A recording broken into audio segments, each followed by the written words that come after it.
Amr bin Al-Jamuh.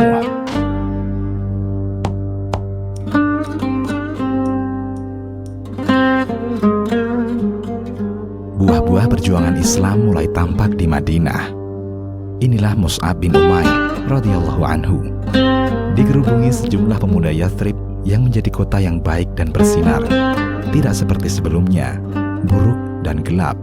Lebih-lebih menjadi kota Rasulullah Sallallahu Alaihi Wasallam.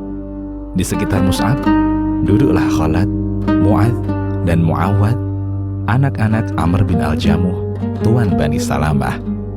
Di antara mereka juga terdapat Mu'adz bin Jabal radhiyallahu anhu. Mereka mendengarkan Mus'ab bin Umair mengajarkan agama Islam dan membaca Al-Quran.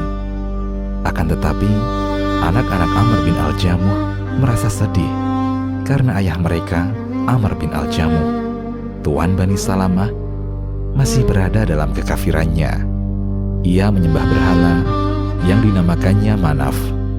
Ia tidak hanya mencintai berhalanya, bahkan sangat perhatian kepadanya. Ia menjadikan tempat khusus baginya di salah satu pojok rumah. Tidak ada yang boleh masuk tempat khusus itu kecuali dirinya sendiri. Setiap ingin melakukan sesuatu, ia masuk di tempat khusus tersebut, bersujud dan meminta berkah darinya. Melihat keadaannya seperti itu, anak-anaknya ingin menunjukkannya jalan yang benar dan mengajaknya masuk agama Islam. Ibu mereka sebenarnya telah masuk Islam, namun secara sembunyi-sembunyi. Dan Allah mengabulkan keinginan mereka ini, namun dengan cara yang lembut, indah, dan menakjubkan. Amr bin Al-Jamuh adalah tuan di antara sejumlah tuan di Yathrib yang masih kafir. Anak-anak dan istrinya merahasiakan Islam yang telah mereka pegang. Amr mendengar apa yang dikatakan Mus'ab dan yang didakwahkannya. Maka Amr mengutus seseorang untuk bertanya kepada Mus'ab, "Apa yang kamu bawa kepada kami? Jika kamu mau, maka kami akan datang kepadamu dan memperdengarkan kepadamu." Mereka pun membuat perjanjian untuk bertemu pada suatu hari.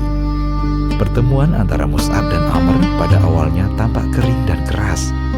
Akan tetapi Mus'ab bersabar, karena ia hanya berniat menunjukkan manusia pada jalan yang lurus. Mus'ab membaca surat Yusuf. Alif Lam Ra. Ini adalah ayat-ayat kitab Al-Quran yang nyata dari Allah. Sesungguhnya kami menurunkannya berupa Al-Quran dengan berbahasa Arab, agar kamu memahaminya. Quran Surat Yusuf ayat 1-2. Ayat ini membuat Amr bin Al-Jamuh takjub. Akan tetapi, ia masih mencintai berhalanya dan tidak memutuskan suatu perkara pun tanpa terlepas darinya. Oleh karena itu, Mus'ab berkata, "Sesungguhnya aku memiliki cara yang tepat untuk membuatnya takluk pada Islam." Amr bin Al-Jamuh kembali pada berhalanya, lalu bersujud kepadanya. Ia berkata, "Wahai Manaf, kamu mengetahui apa yang diinginkan orang-orang terhadapku. Apakah kamu menolaknya?" Amr bin Al-Jamuh meletakkan pedangnya di atas berhalanya, kemudian meninggalkannya.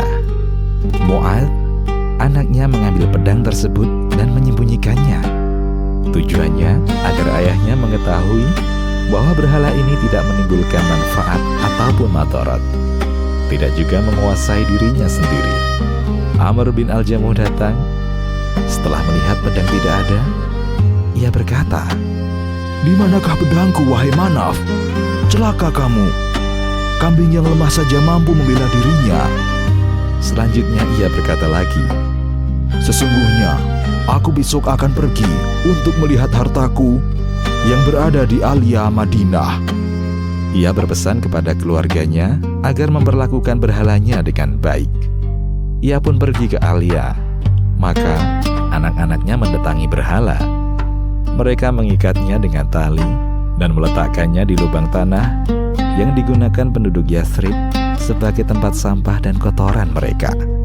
Beberapa lama kemudian, Amr bin Al-Jamuh pulang. Ia menuju berhalanya. Akan tetapi, betapa terkejutnya ketika berhala tersebut tidak ditemukannya. Maka ia berteriak kepada keluarganya, "Di mana Manaf? Di mana Tuhanku yang aku cintai?" Namun, tidak ada seorang pun yang menjawabnya. Amr bersungguh-sungguh mencari berhalanya yang raib. Setiap sudut rumah dan tempat yang dicurigainya diamatinya dengan baik. Tidak ketinggalan juga rumah-rumah di sekitarnya. Ia selalu menanyakan orang di sekelilingnya, "Tahukah kamu di mana berhalaku?" Akhirnya, ia menemukan sesembahannya itu tergeletak di tempat sampah.